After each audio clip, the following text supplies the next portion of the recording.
training part. Thank you. We completed our CCT phase 2 in August. We had 2 sets of them, and the next set is coming up in December. So the first set will be in December, and the next one will be early January. And we'll continue to provide that information to you. Currently, we have a Positive Lifelong Development, a 5-week online course going on. And this is week 4 of 5. So we have them every Friday. We have quite an interactive and a great group of participants.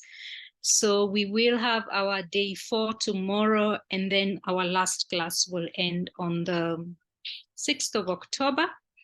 So just keep plugging in. I hope that you are on our mail list, because we are continuing with the conversations of where we are going as an organization, as an association. And currently we are in the process of designing or developing a strategic plan that will guide us for the next 5 years.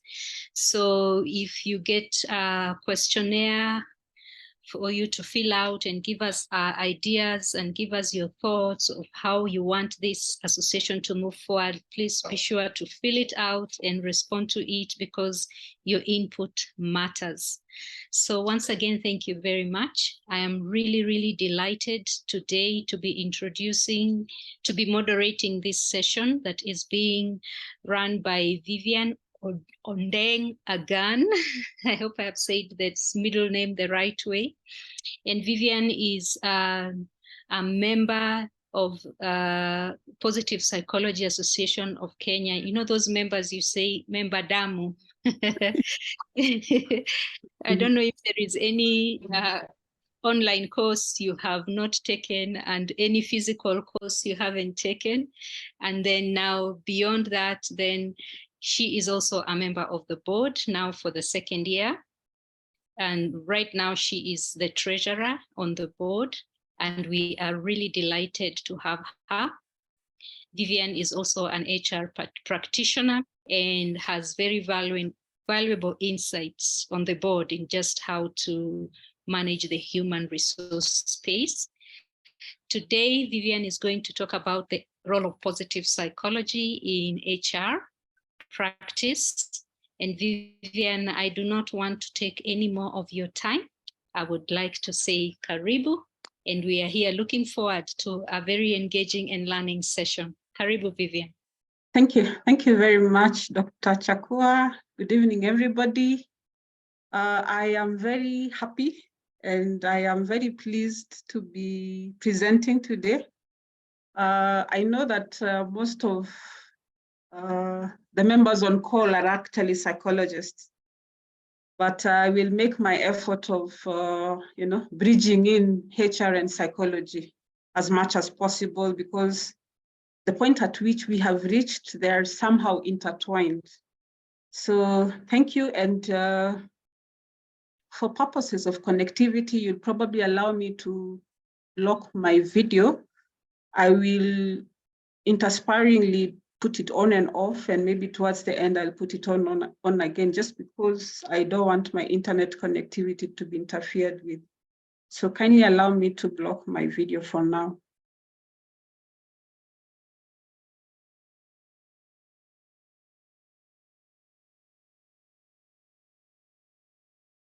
So,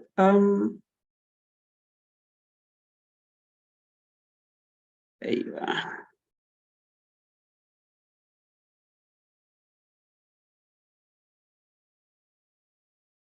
1 minute to put it on full screen.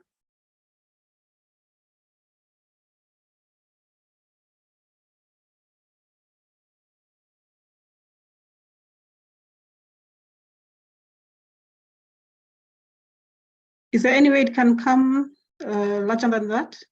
Or I think, yeah. You see your cursor.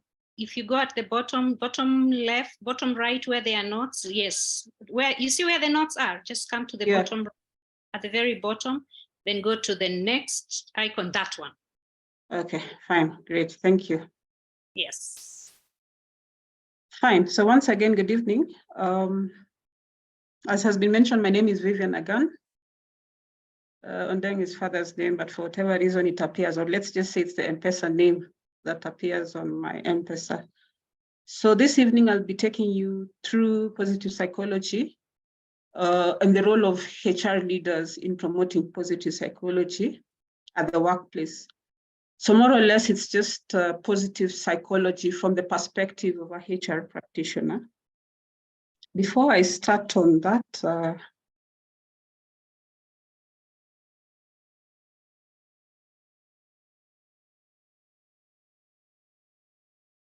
yes, so I'll probably just give you a background of who I am.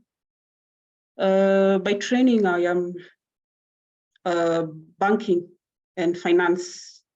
I did my Bachelor of Commerce in banking and finance, and I worked in the banking sector for almost 10 years. And in between my banking career, I also went ahead and did my master's in business administration in specializing in human resource. I've been a HR practitioner for the last 21 years. And more or less, I've been a generalist. I've been a HR practitioner practicing across board, industrial relations, general HR, a few of specialized areas in HR. So I've been pretty much very general in my HR practice. And ever since I started engaging in positive psychology, I seem to have now shifted to specializing in areas to do with well-being, to do with culture, and to do a lot with organizational development or organizational behavior. I am also a trained mediator. My areas of mediation are workplace mediation and family mediation. I am a member of the International Mediation Institute. And I am currently also a student of applied positive psychology. Now, before we proceed, this is more or less what I will be sharing with you this evening. I hope you can hear me. If you can hear me, just send an emoji. Can hear you. Okay, fine. So my conversation with you this evening is centered around these 5 areas: the role of HR leaders and how it has morphed, the evolutionary process of the HR leader. A bit of background in positive psychology. I know most of you are either members or you've got your background in psychology, but I'll still have a bit of background on that. Then positive psychology interventions or positive psychology practice. And then misconceptions about positive psychology. Then I think Dr. Chakua has shared with us what PARC is all about. So I have just something small about PARC at the end. So the role of a HR leader in HR function, it's an evolutionary process, and it has greatly morphed over the years, and mainly because of a lot of social or economic activities. Like, it owes its origin a lot to the Industrial Revolution, whereby industries had, set up welfare, kind of like an individual who is overseeing welfare for the industries. And around in the 1860s, the HR management process kind of like took shape in the form of industry welfares, whose duties were mainly to look at the welfare of workers and also to address things to do with hours. There was like a male figure that was in industries whose duty was more or less to look at the man hours that are being spent by workers. And in between, we had, with the Industrial Revolution, we had institutions like trade unions morphing up, because then there were issues to do with rights of workers that needed to be addressed. And so we saw the development of trade unions and representation from employees. And with time, if employees were getting their representation, then employers also needed their spokesperson, the person who will be articulating employers' issues And so we had a trade union representative and we had employers representative. Then as time went by, this so-called spokesperson, and with change in time, they morphed into what was known. There was that deliberate need to now put in place things to do with personnel management, somebody who will be accountable to the employer or to the industry owner or to the production unit, accountability on the human or the person element. And so there was that need to develop a well-distinct office, and that is how the personnel office kind of like came into being. And maybe during the First World War, when ladies were being enlisted or there was work that was required to be done, there was some semblance of recruitment that was done. And there was some kind of psychometric tests that were being done or that were being administered to kind of like check on suitability of the workforce or the people that were enlisting for.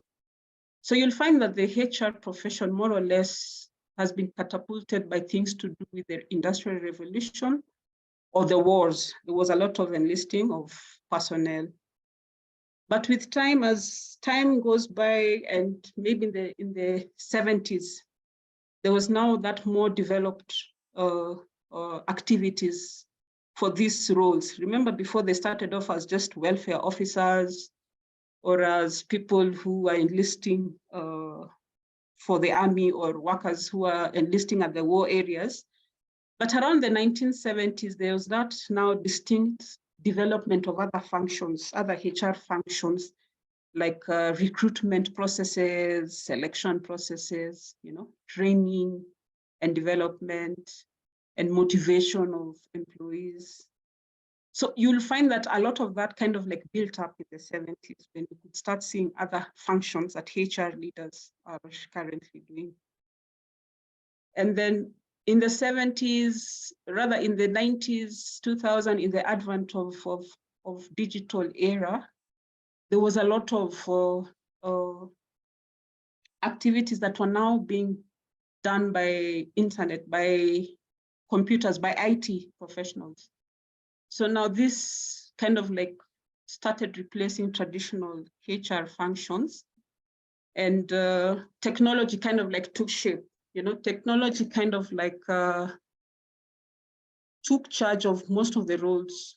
You could find now with all this 24/7 kind of work economies, you will find that a lot of HR functions were now automated. You could have recruitment processes that are not manual. You could have accountability, like time and attendance systems that are not manual. So in the 70s, towards 70s, 80s, 90s, there's a lot of information technology that stepped in, and the function has more or less slowly moved on to a digitally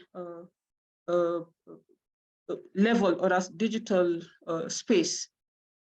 And so the change in title, like I think in my previous slide, I was kind of like bringing across the change in title from industry welfare individuals to personnel managers, and then the HR managers, of what we now hear of, a lot of human resource managers.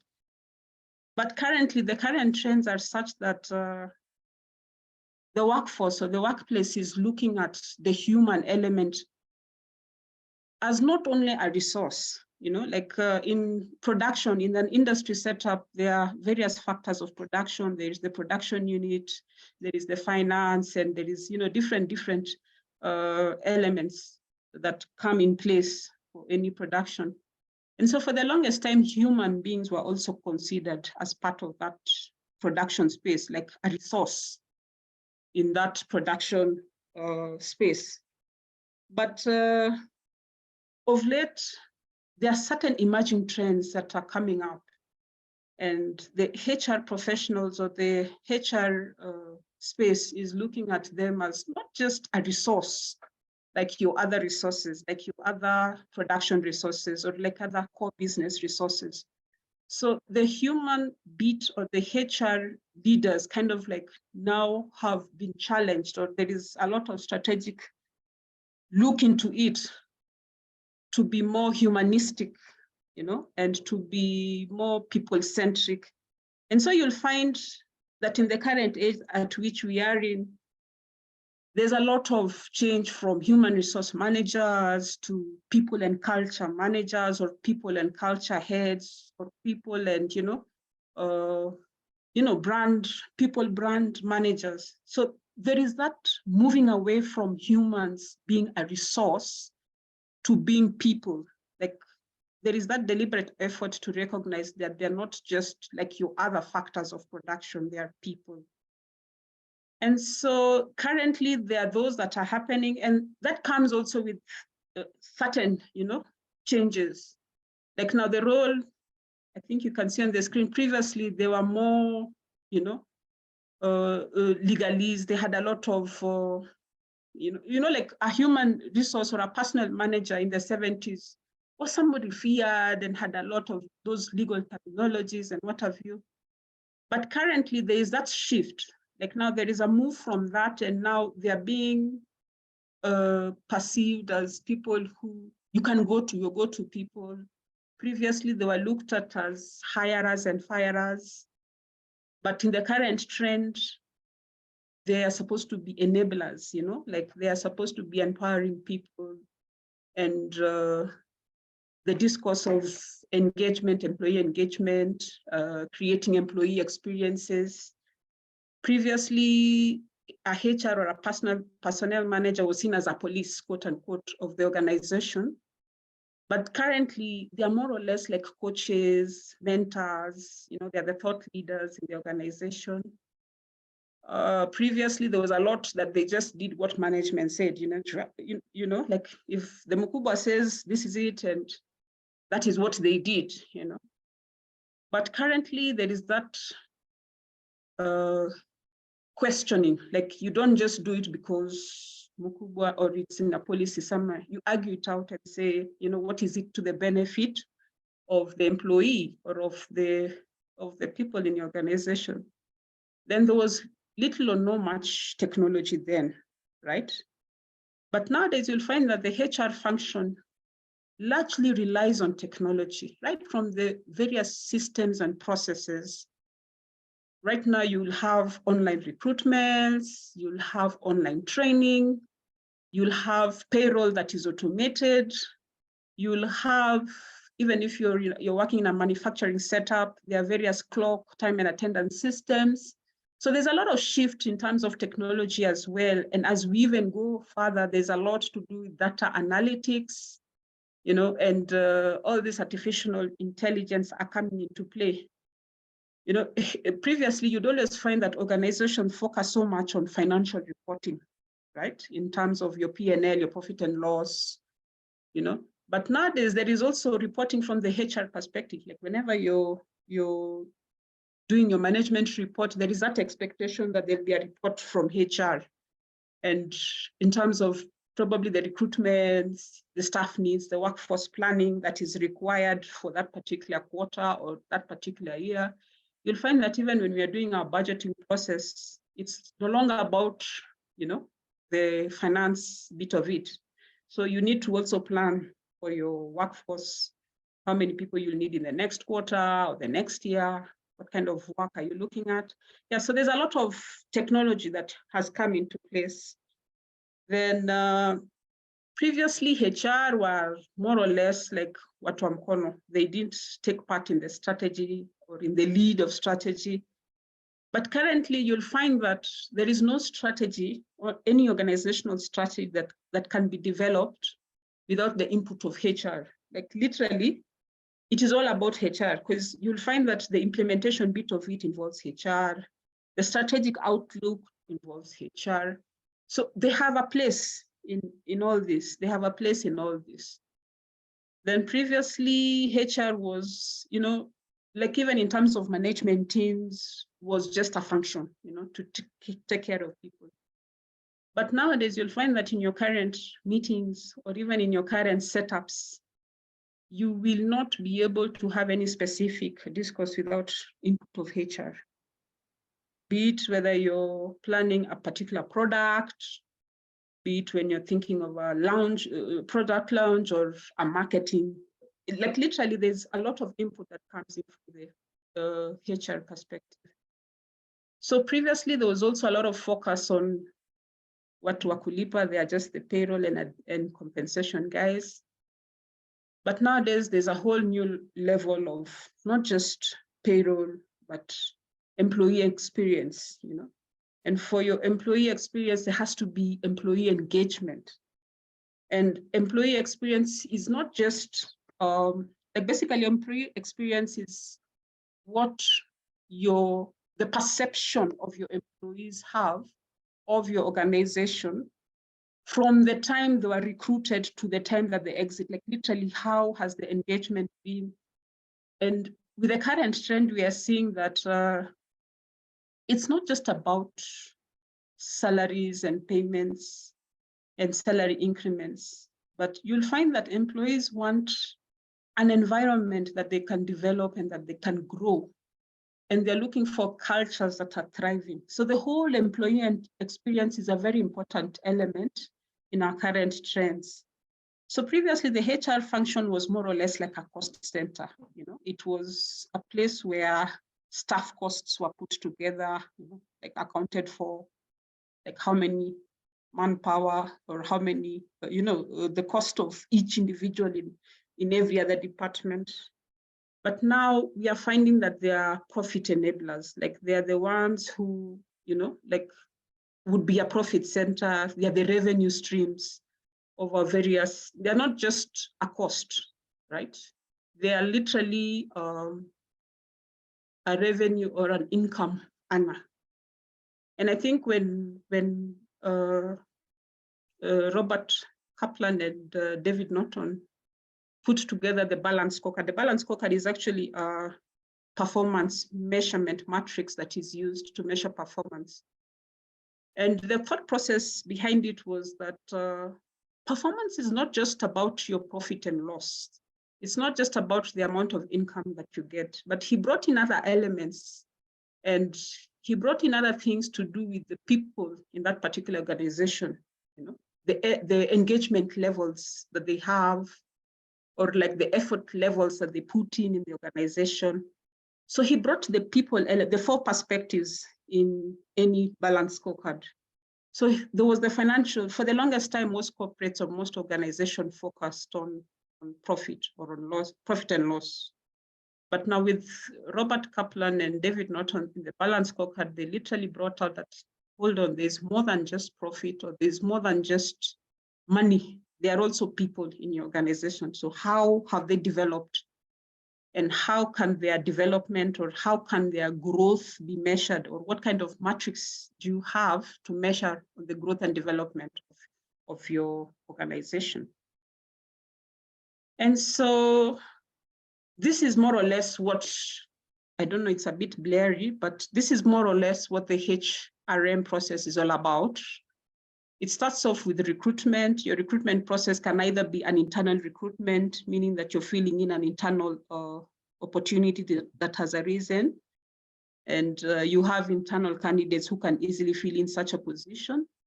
Or if not internal, then you go in for the external recruitment, whereby you probably have an agency that is handling that for you, or you have your way of, you know, recruiting either by social platforms or by referrals. Then after the recruitment, there is the selection process. You get to select your candidate, or you get to select your employee. Then there is the training and development. Like once they are onboarded into your institution or into your organization, then there is the training bit of it. And apart from training, there is also assessing performance of your employees. Now in assessing performance, there are those traditional appraisal methods that are done or are used.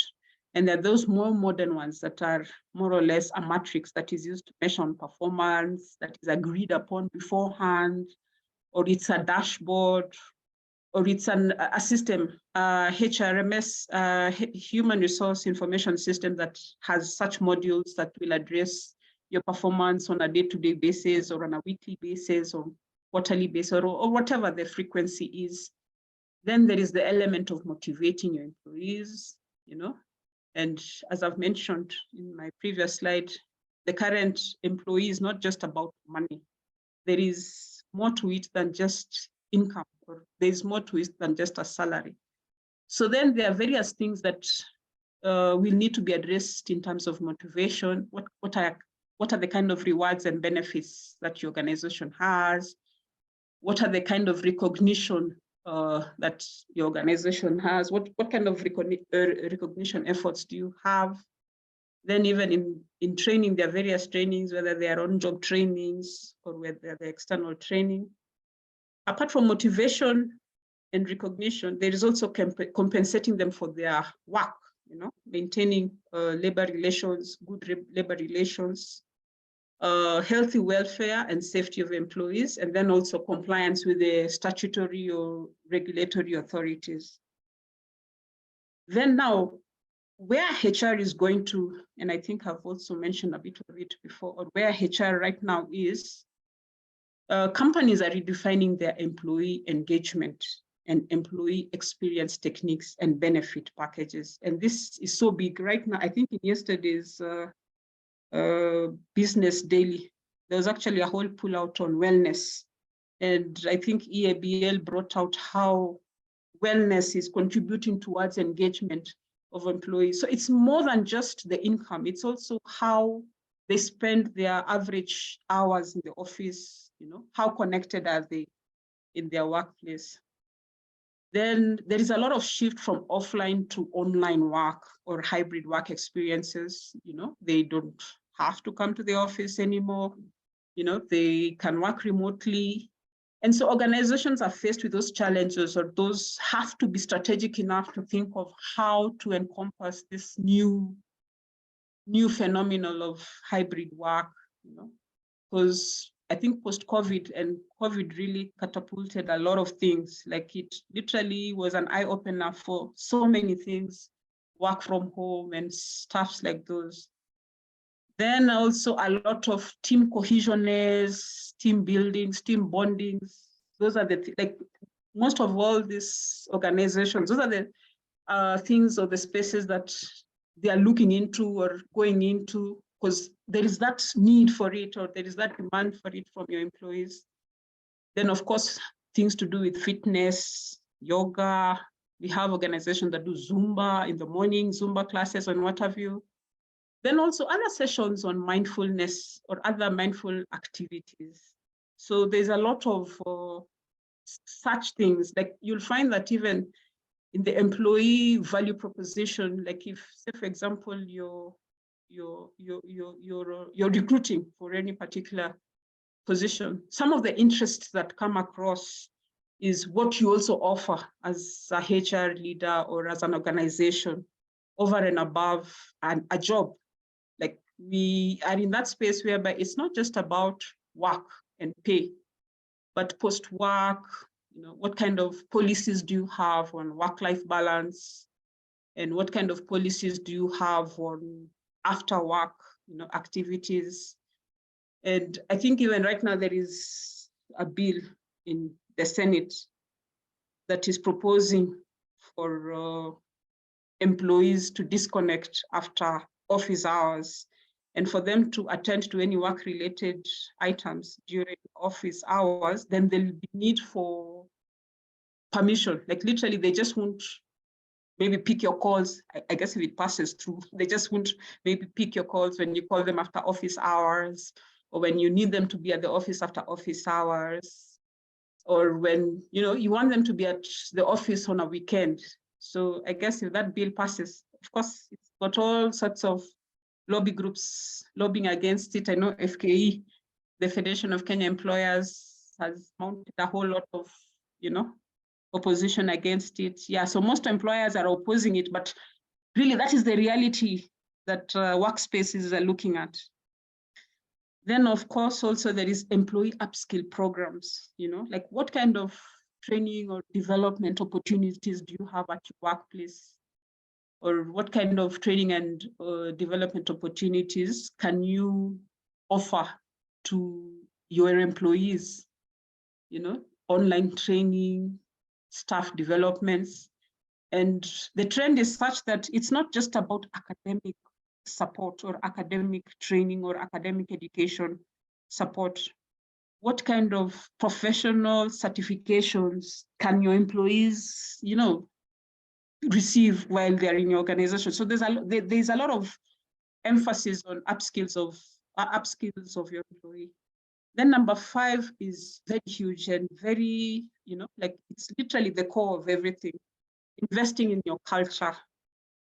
The other day, I think my boss was talking of a culture index or a culture performance review. And some of the things that the organization that does such kind of reviews, like culture check or culture performance review, if you like, we're looking into things to do with perception index or feelings index, getting feedback from your employees on what their perceptions are about the organization or about the leadership in that particular organization. And so these are some of the things that as HR leaders, we are, finding in our path. And also psychological capital, like we always talk of share capitals of companies, or, capital expenditure. But how much as organizations do we put into the psychological capital of the organization in terms of what have we done? What measures do we put in place to invest in such areas, the human capital? So these are the kind of things that HR, is being faced with, and there's that paradigm shift, and there is that need to move along into this particular space.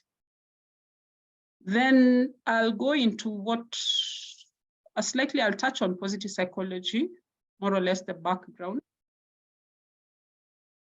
So positive psychology is a very scientific approach, and focuses a lot on human, human thoughts, human feelings. For me, I like looking at it this way. Most corporates right now are talking of achieving 0.0 in their carbon emissions. Like I think even in the last climate summit that was held in Nairobi, there's a lot of talk on how to achieve the net zero effect in terms of carbon emission. But in positive psychology, it's looking at life past the optimal level, like above 0.0, looking at things above 0.0.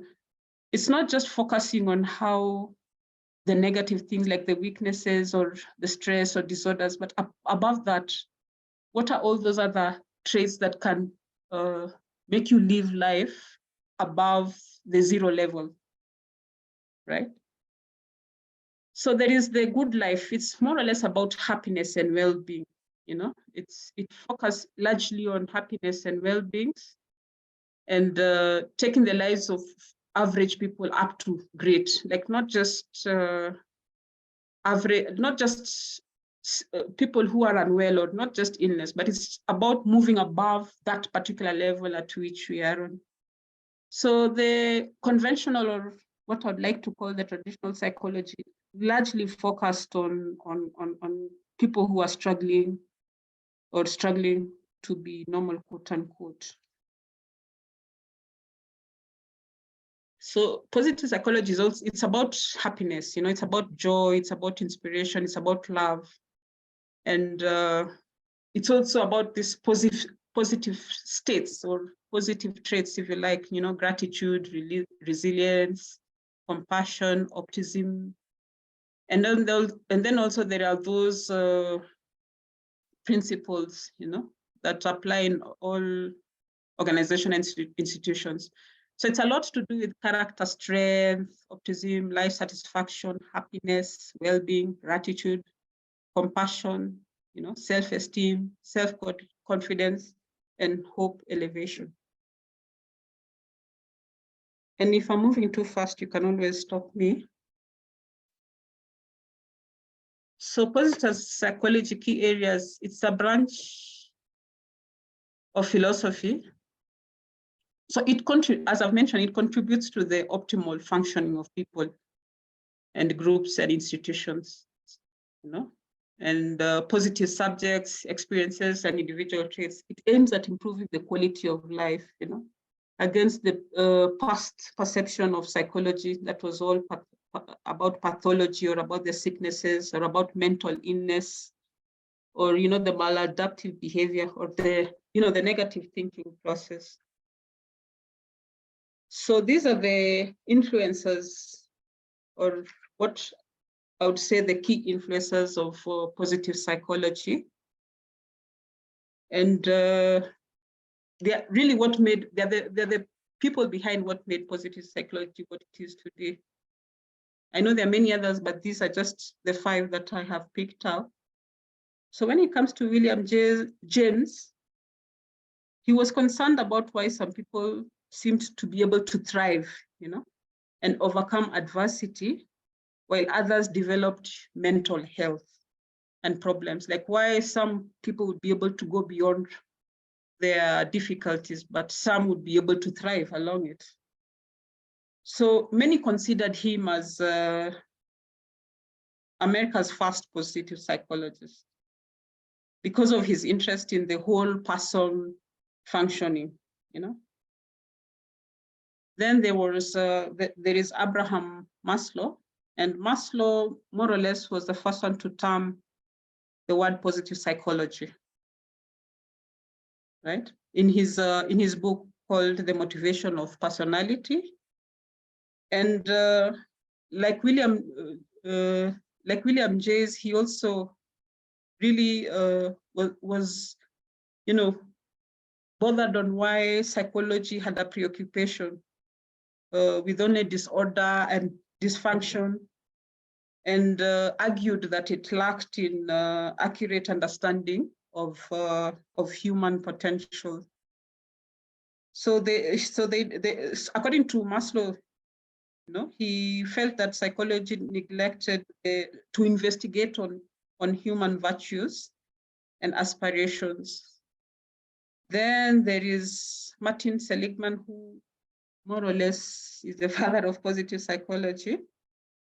And really things took shape when he was the president, when he became the president of American Psychological Association, you know. And for him, he focused, his team focused on positive psychology. And so he set up what is now known as, he's more or less the person who literally formed what is now positive psychology. And he formed the Positive Psychology Association, whereby he was also, I think, the president at some point. Then next to Martin Seligman is Christopher Peterson. Christopher Peterson is largely known for, he partnered with Martin Seligman and researched on things to do with character strengths and virtues.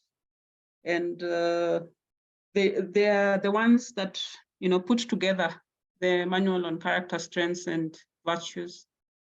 Then Mihaly Csikszentmihalyi is known for his input in flow, and the connection between, like, him being a musician, sorry, not a musician, but an artist. Like his interest in flow, or what is known as flow, which is also a PPI, a positive psychology intervention, was more on not on the end product, but on the process itself, and how connected you can be in the process to receive an end product. Like he loved painting, so his focus was not just on the finished painting, but the conceptualization of the process, at the point at which the painting is taking place, and his involvement and his engrossment in all this is what led him to put together, or to research on flow, and which is largely used even in our corporate organizations. So what are positive psychology interventions, PPIs? So firstly, there are a set of the scientific tools. There has been research that has been done on them, and they're evidence-based, they're empirical, they are not just, they're literally researched and thought through. So they focus on increasing happiness, well-being, positive cognitions and emotions. So the components actually is on focusing and enhancing happiness through positive thoughts and emotions. And secondly, sustaining the effects on long term. It's not just for the moment, but just for life, for a longer duration. So PPI traits, as I've mentioned earlier, one, they have existing body of research that supports its reliability and has been argued out, has been experimented, and is supported by some empirical process. Then it addresses one or more constructs of positive psychology. Then it's scientifically proven and evidence-based. And then it benefits us for a lifetime. So there are various types of PPIs into different categories. No, sorry. Oh, okay. So when it comes to the sovereign PPIs, they're more or less everyday experiences, like eating, or smelling, or observing, and they are used for treating depression and mood disorders, and they produce happiness and self-satisfaction. There are also other PPIs like gratitude interventions. So when it comes to gratitude, Stephen Maruboli says that if you want to find happiness, find gratitude, right? So gratitude basically is somebody who gives out something and the person who receives it. There's a common kind of feeling like gratitude based, or there's some kind of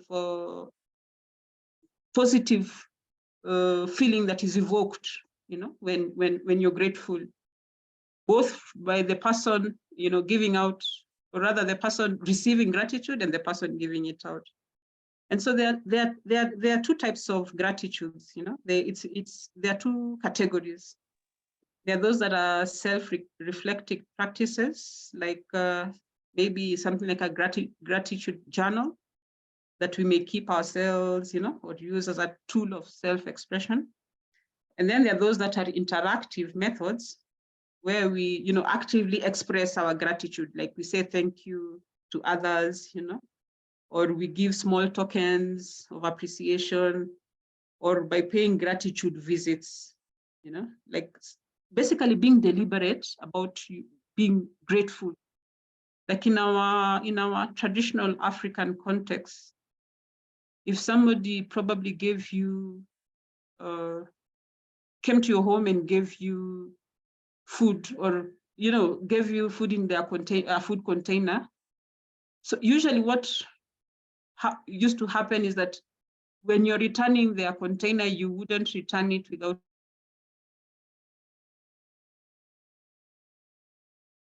like traditionally. I remember we used to say that a basket, somebody who brings something to you you cannot return the kiondo empty, you return it with something. So those are signs of, or symbols of gratitude. Then there are kindness boosters. These are traits of all happy people. They say happy people are also kind people. And studies have shown that happiness and kindness go hand in hand. And then next we have the empathy PPIs, So these empathy PPIs, they focus on strengthening, positive emotions and interpersonal relationships and social bonds. So they are more or less essential for happiness and inner peace. And some of these empathy PPIs are things to do with self-love or meditation or mindfulness practices, positive feelings towards them. Basically, mindfully being connected, to people. So they build up relationships, through communication, and then they bridge up the gap between self and others. Then they also build up connections. Then there are those that are known as optimistic interventions or optimistic PPIs. So these are more or less like interventions that are positive outcomes by setting, like, say, for example, realistic expectations. I know whenever we are setting our performance targets or our performance outlook, we are always told that they have to be realistic. Like, you cannot, say, for example, in a banking sector, I'll just give an example of a banking sector, whereby, you're supposed to develop or to grow maybe a loan portfolio. And like your target sometimes can be like, say, for example, 100 million worth of loan. So you literally have to go out there and try and get people who can get loans that is worth 100 million. So you'll find that some of those are not even realistic. But yes, optimistic interventions are meant to be, expectations that are realistic and are achievable. And then there are interventions that image yourself. You test whether, like your inner self, you kind of like benchmark yourself and give yourself new targets. And other types of these types of intervention are like, say, for example, what you have achieved, like a life summary of your accomplishments and your achievements, or like in a group setup, optimistic interventions would be, those targets as a group that are so exciting to achieve because you'll have accomplished so much as a group. Then there are those that are strength building measures. And basically these ones operate on a lot of internal capacity, like your internal being, your internal values, and, your awareness and acknowledgement of your power held from within. Yeah. So after that, then there are those that are meaning-oriented PPIs. Now, these are PPIs whereby you're basically, looking at the meaning of or the meaningfulness of your work or job worth or your, there's something that we always say that what is, like, say, for example, sometimes you're performing a specific role, but what is the impact or what is the worth of that particular role that you're doing to you? Like, maybe you may be an accountant, right? But what is the worth in it for you? I've had situations where people say, oh, I think I can be more than what it is, like what I'm given, I'm worth more, I'm just doing this, but you challenge yourself and find what it means, to be in that particular job, or what it means to be in that particular work. So then how do we apply these PPIs at the workplace? And sorry, I may be talking too much, but are we together? Can I hear somebody say something? We are following. Okay, thank you. Together, but maybe I'm the only one. Maybe we could hear from someone else. No, Can somebody say something? Yeah, I'm following, and it's very, very interesting. It is very, very captivating. Okay. Very clear. That's why we are very silent. Okay, thank you. So then how do we apply these PPIs at the workplace as HR professionals? Remember, in my earlier slides, I had mentioned that the workplace has changed. It's not just about salaries anymore or increase of salary. Employees are looking at experience, and employee experience basically means addressing your work culture or your work organization right from the very process of recruitment to your selection processes, to your onboarding processes, to your, like, literally how engaged are these employees in your organization, right from the very end to their exit, and most likely even post-exit, like how would your employees perceive your organization? As I told you earlier, my boss recently talked of doing a culture check, if you like, or a culture score of one of the organizations that I'm doing some work for. And in that culture score, or a culture assessment or culture matrix, if you like, one of the things, or one of the determinants of getting your culture score, and basically this is something that maybe should be done periodically on a monthly basis or a quarterly basis. But one of the things of getting your culture score is actually your leadership index, meaning that you conduct a survey on your leadership styles across your organization, and the perception index or the feelings index of your employees in that particular organization. So basically, there are various parameters that are put across, and there are various questions that your employees are asked. And they are asked, say, for example, how do they feel about their current boss? What is their reaction for certain situations? And all these are mapped together, and the feelings or a perception index is determined. And your leadership index plus your perception index will give you a value for your culture score. And your culture score is something that you'll be able to, to assess. Like if last year you fared in a certain manner, then it gives you reason to improve on your culture as an organization. So these PPIs, how are we applying them in our workplaces? So people in a positive state feel safer. They feel, if, like, say, for example, your culture is forward, forward thinking and very positive, then it leaves your employees feeling, a safe environment. And you'll probably cut down on things to do with attrition, like things to do with employees, looking out for other better opportunities.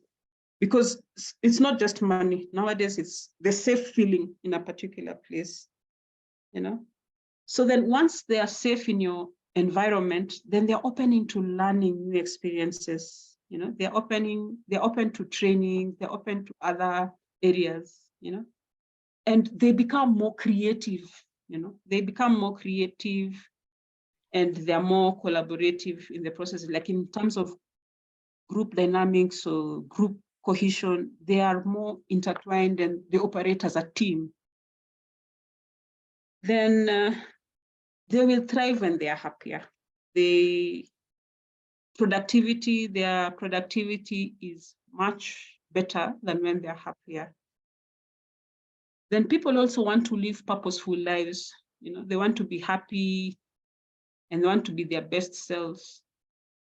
And sometimes when we are doing performance reviews or performance appraisals, there is always those people-centric type of questions of, what do you want to be when you're in 3 years' time? Where do you want to see yourself? Or in 5 years' time, where do you want to be? So it gives, when you have such cultures that are positive thinking, you'll find people are thinking of their growth plans in that particular organization.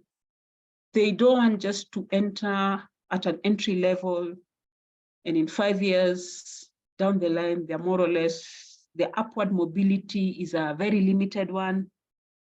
And so there is that, the moment they are feeling safe, then there is that opportunity of next year, I want to be promoted to this particular position, or I want to, I want that upward mobility to something else, or I want to try out, a new department, or I want to try out a new skill, or I want to go for a specific training, or I want to be specialized in a particular field. So you're giving them that leeway to develop, to self-develop themselves.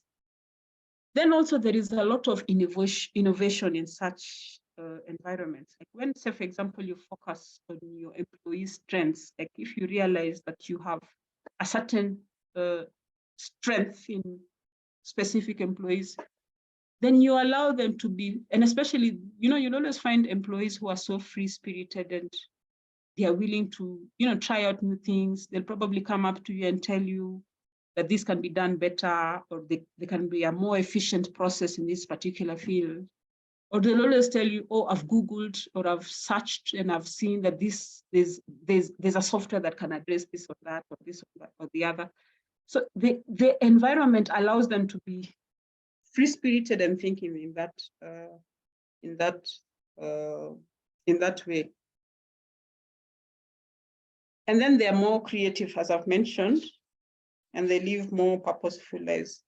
So how can we leverage, on the concepts from positive psychology interventions to build, happier and more, happier cultures? How do we then go about leveraging on such? So as I'd mentioned earlier, the HR profession is now not so traditional. It has literally morphed, and it is, it is morphing on, and there's a lot of psychological and especially positive psychology interventions that are coming into play. So certain PPIs at the workplace. I had mentioned about gratitude before, Do we express gratitude? How do we say thank you to our employees? And then, gratitude, it fuels that excitement or that recognition that somebody has acknowledged something, So expressing gratitude at your workplace, or counting your blessings, They say that when you count your blessings is a way of saying thank you. Then even in your communication as an organization, like even on your email, sign off a thank you or an opening thank you.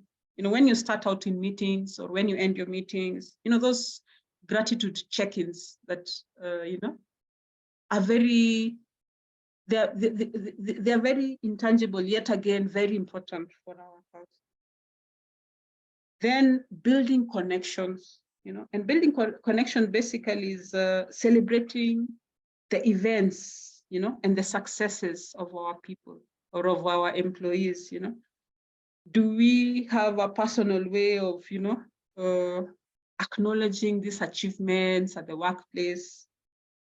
Like, how do we promote such things? It may not just even be work related. It could even be a birthday anniversary or a wedding anniversary, or your child graduating. So how do we as organization come in to,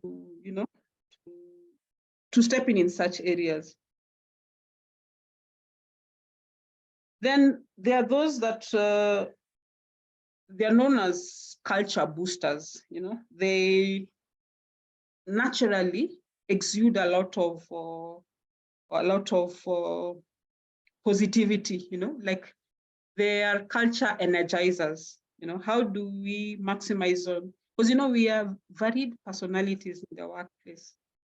Yeah, we are very different. So there are those that are very pro culture, and they are in all organizations. So how do we capitalize on such individuals, And then also, how do we recognize teams? Like, how do we appreciate and recognize team efforts? Just like in a football team, when there is a score, there is a celebration, there probably would be a dance somewhere, So at the workplace, how do we recognize an achievement or an accomplishment? Or like, say, for example, you've met your target on time and you're on budget. So such instances, do they just go unnoticed, or is there, an effort to recognize such instances? Then also other PPIs that would enable your employees to bring out their best is embracing their strengths. I'd mentioned earlier, embracing their strengths.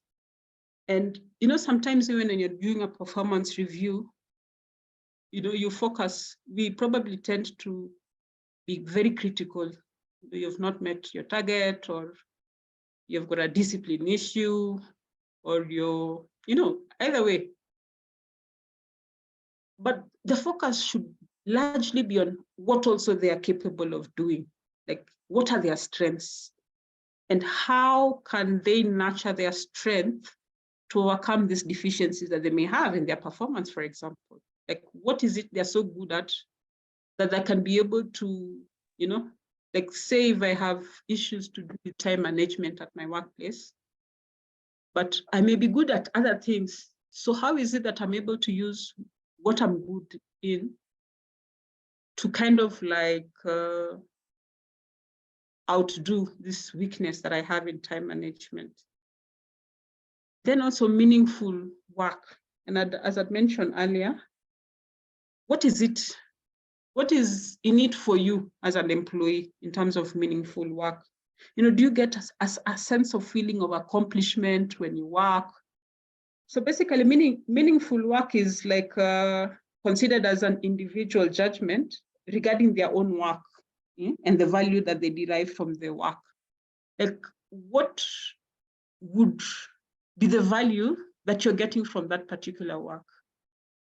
And say, for example, tomorrow you're not there, would there be a loss, in that, like, from your contribution? Like, say, for example, the value that you put in that particular work, or as we like calling it, the effort level that you put in that particular work, if you're not around, would it be so noticeable? Would somebody be able to quantify and say, wow, all this is what so-and-so used to do, and, is not able to do it? So meaningful work. Then, of course, there is employee well-being that is all over. You'll notice all corporates are big on well-being right now. As I'd mentioned earlier, there is that article on yesterday's Business Daily that is all about well-being, and how most of these blue chip companies have totally embraced it and literally have personnel employed to address well-being, to address wellness. Yeah. So well-being is it has as an intervention, it helps in reducing things to do with turnover, and improves on job satisfaction. When we think of success, it's easy to focus on career, like career success and what have you. But guess what? Enjoying your work, and doing work that you enjoy and doing it to your full satisfaction is also a measure of success. We need to think about, our needs as much broader, we need to think of it in a much broader perspective. It's not just about your career growth, but it's also the kind of satisfaction that you're deriving or you're getting from your career or your kind of job that you're doing. So what do we need to make us feel successful, And a successful touchstone in positive psychology is the PARMA model of well-being. So Martin Seligman is highly credited for the theory behind, or the PARMA model, a way of thinking, whereby he argues out that it's not just about, happiness is not just a single value, it's not just a one emotion. There are factors involved in it. Like, there are various factors that are involved in well-being. So according to him, there are what is known as positive emotions, like the optimism, the enjoyment, the love, the contentment, the amusement, any emotion that feels good, like makes us feel good or makes us kind, is what is referred to as PARMA. PARMA is actually the acronym for positive emotions, engagement, relationships, meaning, and appointment. So under engagement, as we've mentioned, is getting into a state of flow, getting into a state where you're immensely engrossed in your work or what you do, and you're enjoying it, you're captured by it, that it takes you away. You probably don't even realize like the kind of effort or the amount of time that you put into your work. So literally, it captures you. And then the relationships that we create around our organizations, like the loving, close, and trusting bonds that we have with other people. Then the meaning is having a sense of purpose and beyond just personal gain, having a sense of, like what I like looking at it this way, what is in it for you? Like, what do you derive, from what you do? Then, of course, there is accomplishment, the satisfaction that, comes in when you have achieved a goal, even if it's a modest accomplishment, the excitement, the exciting feeling that comes in. Yeah, so those are some of the PPIs that we are commonly accustomed to at our workplace. So that is the PARMA model that I was just talking about a while back. The positive emotions, the engagement, the relationships, the meaning, the accomplishments. Then there is flow. And flow is also a theory that was put forward by Mihaly Csikszentmihalyi, who, as I'd mentioned earlier, is an artist or was an artist. And for him, it was not just the finished product. It was more or less the process, the path towards the finished product. And so flow brings in that element of, and especially at the workplace, it is like that context of a short-term, a peak experience of absorption in the work that you're doing and the enjoyment. It's more or less like an inner an intrinsic work motivation that makes you enjoy what you do, and then you thrive in it, And employees in a state of flow are fascinated by, the tasks they perform, because remember, they are intrinsically motivated to do what they're doing or to perform what they're doing. So in this, what is on the screen, the flow quadrant, the flow channel, it brings out that element of, say, for example, in terms of skills, it compares skills and challenges. And so it compares a situation whereby, say, for example, you're very low on skills, right? And you're also in a work environment that is not challenging. Then your flow also will be very low. Like, you'll probably experience boredom, like you'll just be in it for, yeah, what the hell, it's paying my bills.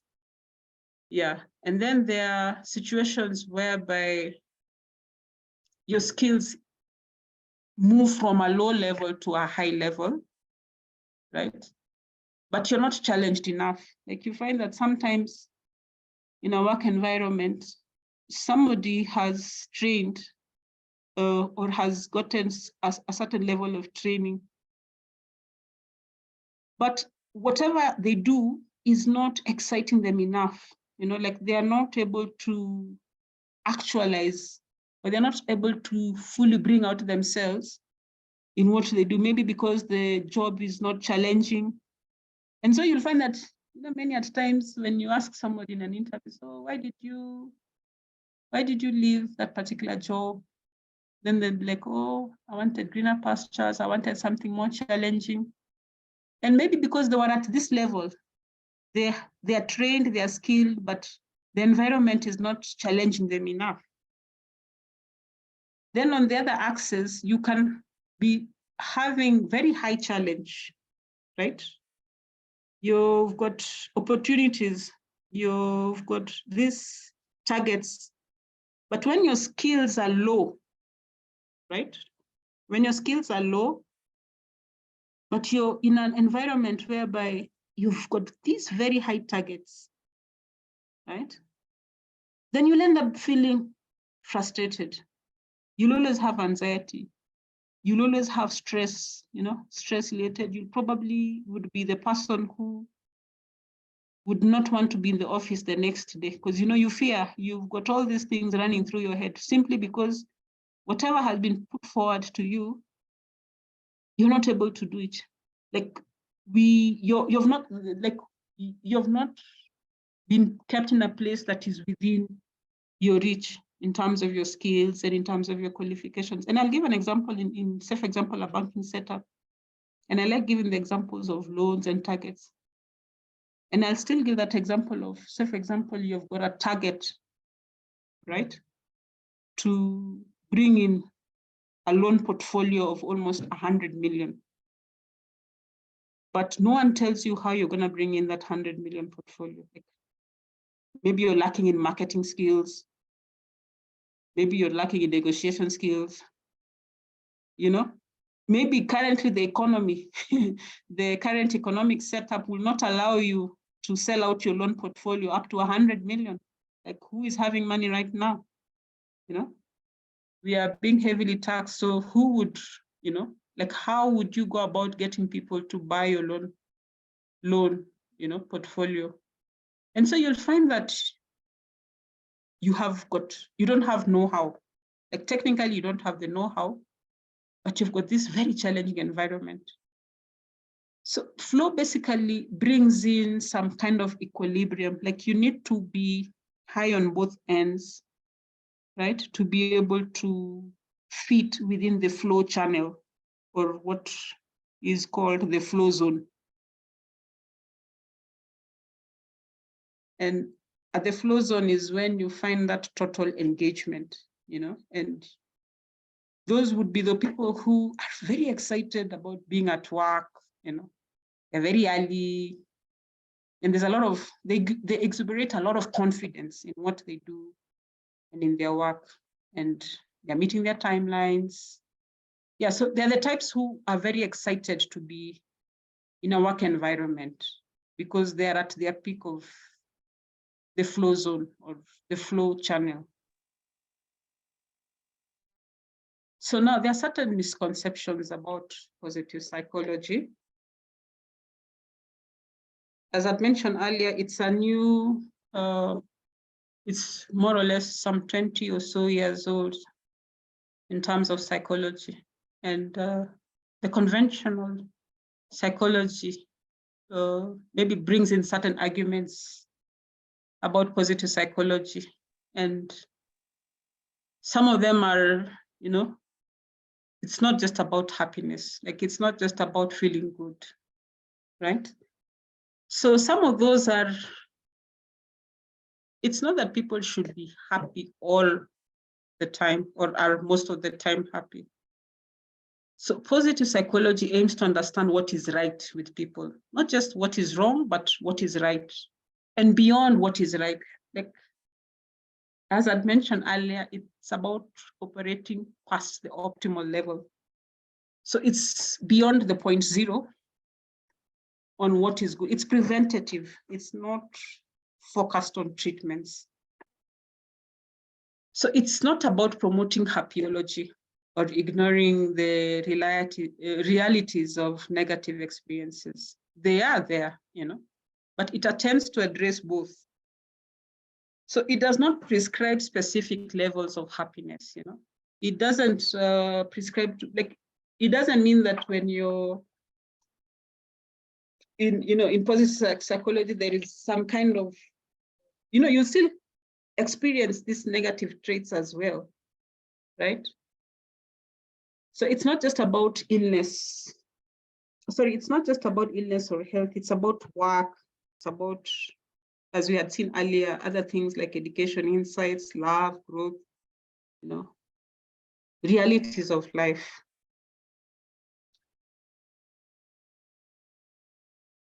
So it provides meaningful insights and analysis, and strategies to help people leverage on emotions or to build a resilience, and it allows you to move from, like if you're in a negative state, it allows you to move from that negative state to other areas. Like it focuses on things to do with depression and stress, as well as happy things, both ends, both sides of the divide. So it's, you get to learn to move from negative emotions and experiences. Then it raises levels of well-being and effectiveness overall. It's all-rounded. So I like what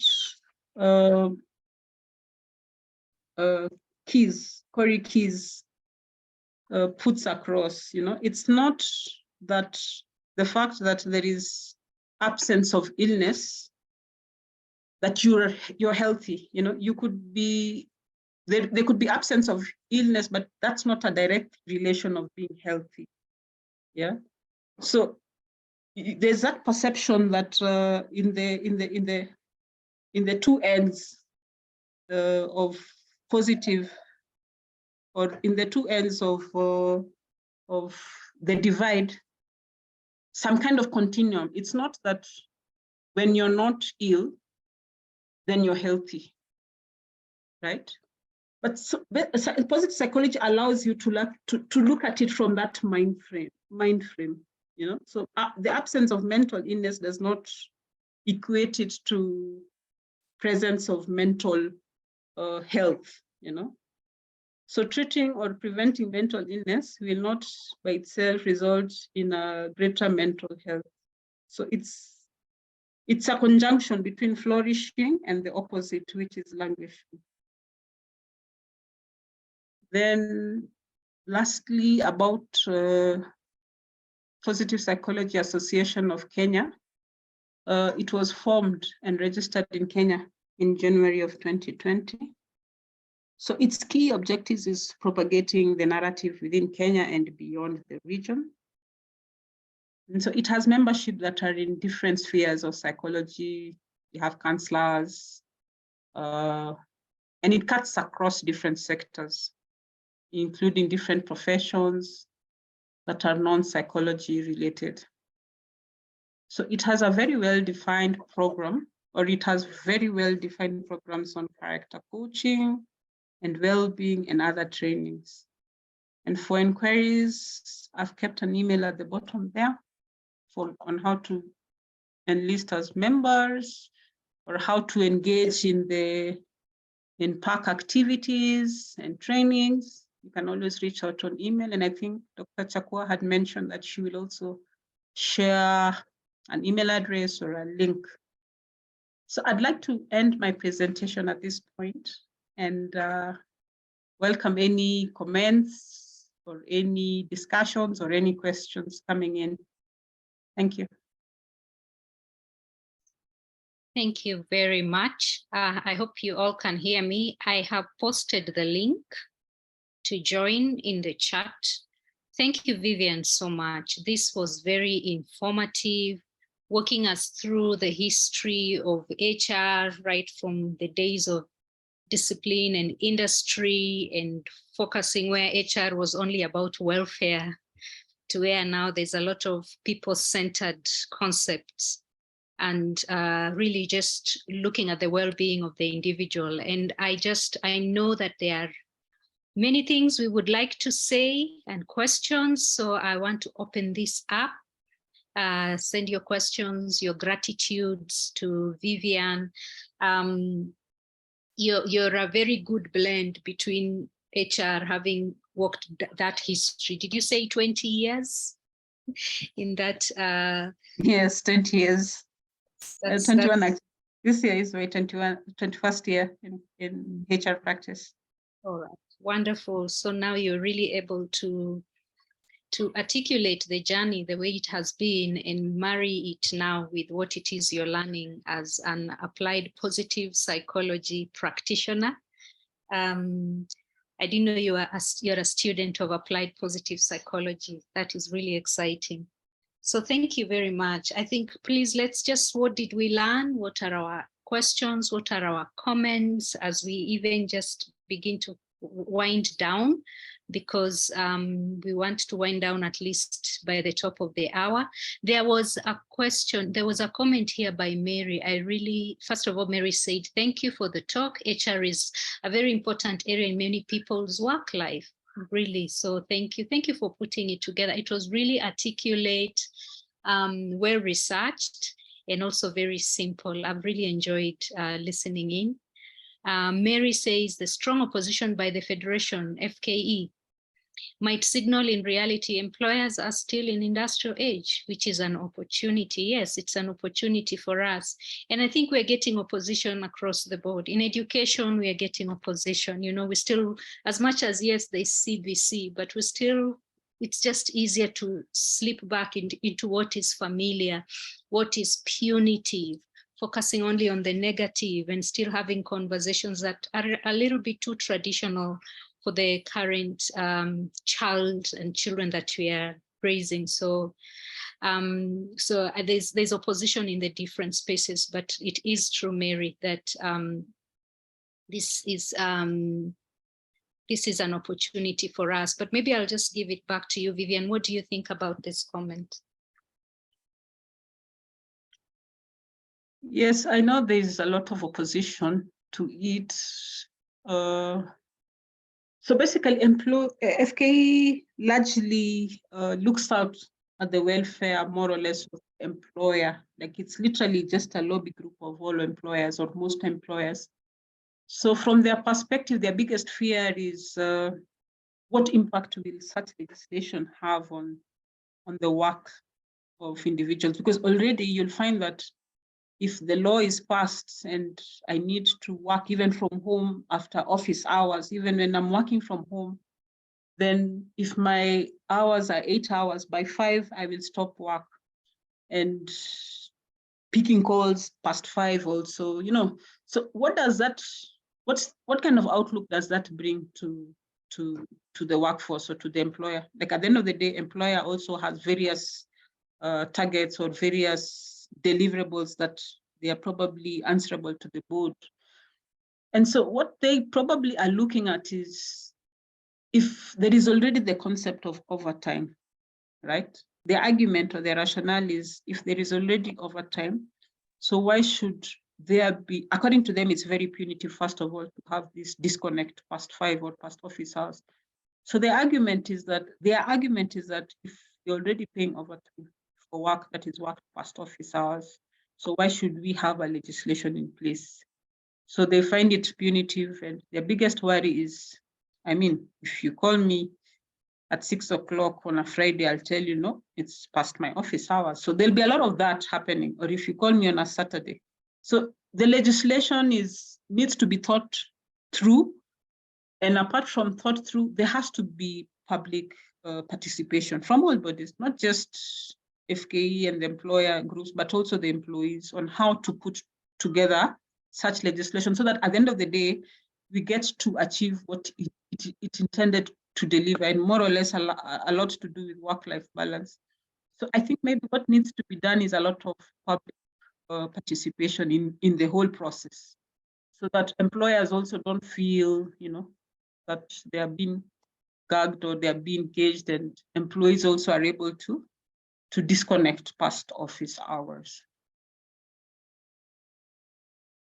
Yeah, I mean, I'm sure that the conversation is way bigger, you know, and there are so many different moving parts around that space. And even for me, who is very progressive and open-minded and very positive psychology oriented, and I have an assistant who works part-time, I get nervous about not being able to at least ask something at 6:30, or if I am not able to find her during the day, between 8 to 5. So, that vagueness of, okay, so where are you? How can I, because it's very hard to monitor someone's hour by hour engagement when they are working from home. So for me as an individual who is very progressive, I get nervous about that. I can imagine people who have invested deeply in that space. So yeah, that I hear you completely. Quite a lot of conversation. So a lot of asantes, a lot of thank you, Vivian. Thank you, quite informative. Mary is asking, where is it that you're learning applied positive psychology? So University of Pennsylvania has a program, online one. I know there are some that are hybrid, meaning that there are some sessions that will have to, for example, the Masters of Applied Positive Psychology requires you to be on a hybrid mode, whereby there are certain classes that you have to be there in person, and there are others that are done online. But there are those that are online purely. At the certificate level, they are purely online, so you can check their website, University of Pennsylvania, and you'll be able to see there are various courses, there are various options that they offer, and especially for online one, if you're interested in it. And it's very interesting. It's a very interesting course to do. Yeah. So if you can just check out their website. Yeah, well, we are excited for you that you're getting out, and you're going to bring even more value to us as positive psychology. Dr. Remo says, Vivian, thank you. Do you think that most employment... Hello? Sorry. Can you hear me? No, just go on. Yeah, do you think that most employment in Kenya is still in the industrial mode? I feel that most employees are still driven primarily by money, because most employers pay below value and most people struggle financially. Please comment. Well, to some extent, yes, right? Because at the end of the day, we have bills to pay. So sometimes we are driven, or most of the time we are driven by what we will earn or what income levels are involved. But I've come across this younger generation, these Gen Zs and these millennials. Believe me, money is not what drives them. Those ones need to be so engaged. I'll give an example of an organization that I was handling some stuff for them. And so there was this young lady who just resigned. She just quit. And so when I asked her, why are you quitting? Do you have other options in place? Like, no, I just don't feel this job. They just don't feel the job. So that's a reason for them to leave, period. Like, they don't just feel it. So basically, feeling is they're not connected in it. They are just there to pass hours and to pass days, but they're not having connection in that particular job. They don't feel connected to that particular job. So I went on and asked her, and how will you pay your bills? And she just told me she'll figure it out somehow. So you'll realize that this is somebody, of course, when you're young and probably you're at that age, you probably don't have responsibilities, family responsibilities and what have you, but still you have bills to pay. But if she could tell me that she'll figure it out somehow, that is already telling you that it's more than just money or salary for these young people. Maybe the older generation, because of their lifestyle expenses, maybe they have school fees, maybe they have loans to pay up, mortgages to pay up. So there'd be that, sticking in just because you have to stick in. But with this younger generation, they move jobs. Like, the longest you'll have them in a place is, and if they give you 2 years, it's very good. They move out very fast, and they're moving out because they're looking for excitement. They're looking for fun things or fun workplaces to be in. They don't want to be stuck up in an office environment. All these open door policies, areas in which, they're thriving in.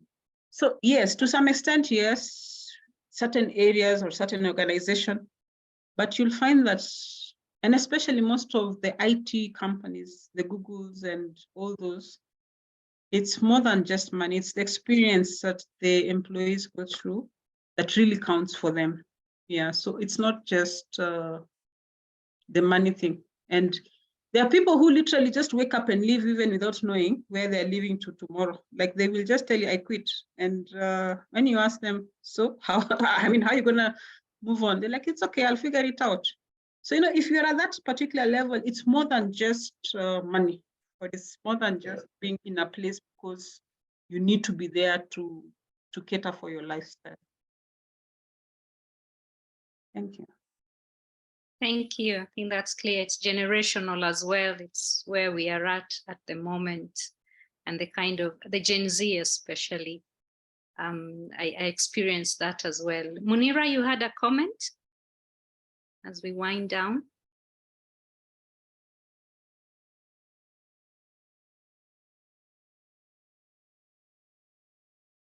Munira?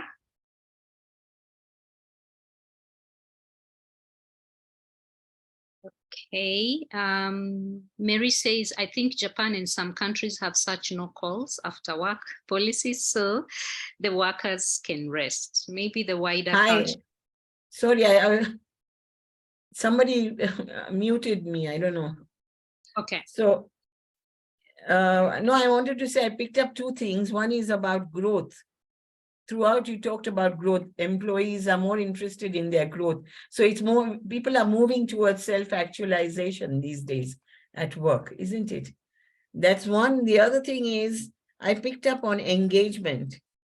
People want to be engaged to reach the peak performance.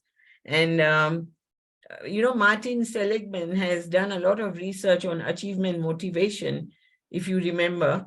And he's talked about being fully engaged, and he used that as a criteria for achievement motivation, being fully engaged as a criteria. I just wanted to point out that. Yes, very true. Engagement is very key and very important. It's very key. Very key because peak performance.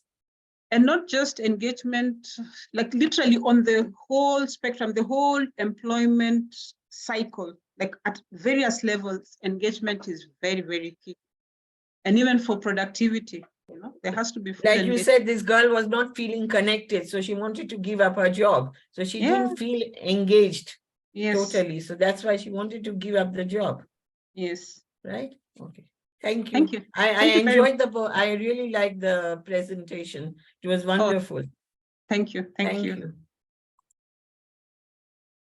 All right, it's way past 7 o'clock. We just want to say thank you again, Vivian. That was very informative. Thank you everyone for engaging, for staying through to the end. And Vivian is someone you can follow up with if you want more conversation with her. This is going, the recording is going to be available. We have it live on Facebook, and therefore you can come to our Facebook page and have an opportunity to watch it again. It will always be there. Thank you, everyone. And I do not have anything else. Vivian, what final words? Thank you. Thank you all for connecting or for joining in. I think for me, it's like a good space. I always say park is a good space to be in because I keep morphing. Like now I find myself moving into a lot of psychology related things. So I think I'm very grateful for that opportunity to be where I am in park. And I don't know if we are all members here, but if there are those that are not in membership with park, it's high time that they joined in because there's a lot happening, and let's be part of the whole, the whole discourse, like the dispensation at park. Let's be part of it.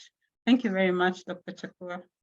Okay, thank you very much. Yes, it's absolutely the place to grow. Have a good evening, everyone. Please keep your emails on, because we keep writing emails and reaching out to you for your support, for your input, and for your feedback. Have a good evening and God bless you. Okay, bye-bye. Bye. Thank you very